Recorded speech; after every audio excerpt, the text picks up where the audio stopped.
There's a powerful idea gaining traction right now, that the world is sliding back into spheres of influence, that great powers are carving up the map, and that President Trump's rebranded Donroe Doctrine is the clearest signal yet.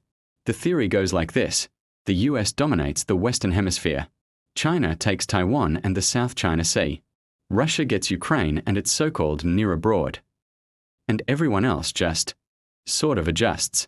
It sounds neat, it sounds historical, and it sounds completely wrong. Today, I want to explain why the world is not moving toward a clean spheres of influence system, and why the reality is far messier, more global, and more unstable than that. Why the spheres of influence argument is so popular. To be clear, the argument isn't crazy. Trump is more focused on the Western Hemisphere than recent presidents. He does care less about far-flung geographies, and that could create room for China and Russia elsewhere. So yes, the intuition makes sense. But geopolitics doesn't run on intuition. It runs on power projection, economics, alliances, and technology. And when you look at those factors, the spheres of influence model starts to break down fast. Let's go through why. The US is not retreating, it's projecting power. First reason, the United States is still projecting military power globally. Yes, Trump is prioritizing America's backyard, but that's not the same as abandoning the world. The US remains the most powerful military on Earth, and the only country that can project force globally, at scale. An $11 billion defense deal with Taiwan isn't retrenchment. It's a signal. So is the continued US military presence in the Indo-Pacific.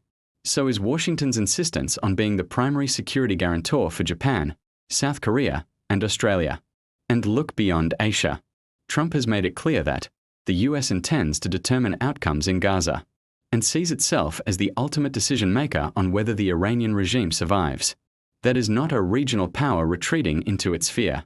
That's a global power acting like one. Meanwhile, China's real power is economic, and it's everywhere. Second reason, China's influence doesn't respect geography. Militarily, China is still second to the US. A Taiwan conflict would be close, but it would be brutal.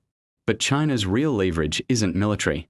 It's supply chains, technology, trade, industrial scale. For most of the world, including most of South America, China is the #1 trading partner. The global South runs on Chinese manufactured goods, Chinese inputs, and Chinese technology. Here's the paradox: the US can crush Venezuela's finances, potentially remove the Cuban regime, and China and Russia won't stop it. But China will still maintain deep economic influence across Latin America regardless. And economic influence almost always turns into political leverage. Flip the map. In the Indo-Pacific, the US dominates security relationships. But Japan, South Korea, and Australia all depend economically on China. That's not spheres of influence. That's interdependence and contradiction.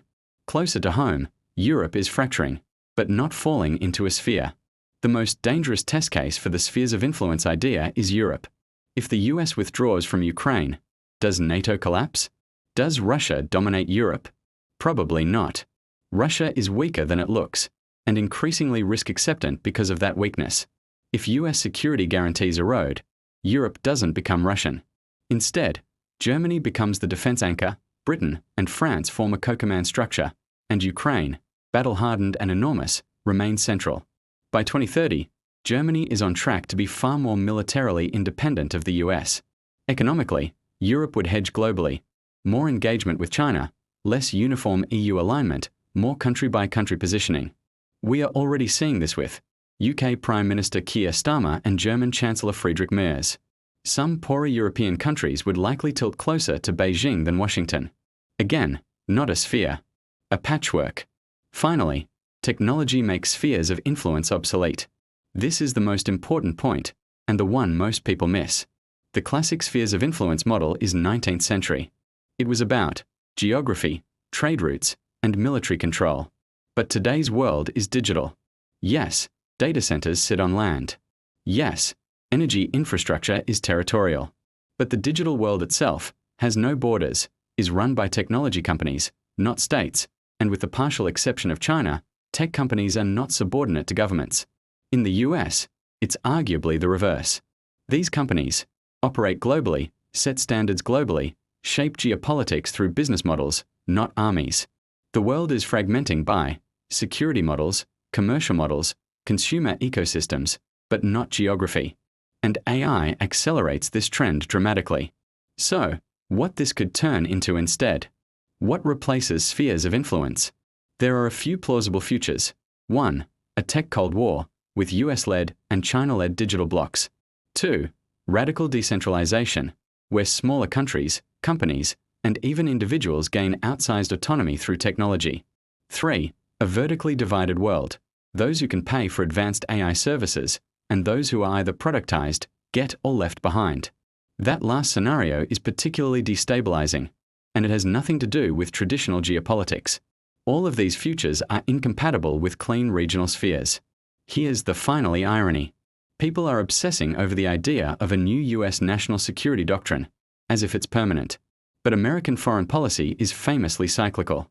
There's a very real chance that after 2028, US priorities shift again. Meanwhile, AI development is accelerating, capital is pouring in, business models are reshaping power faster than states can react.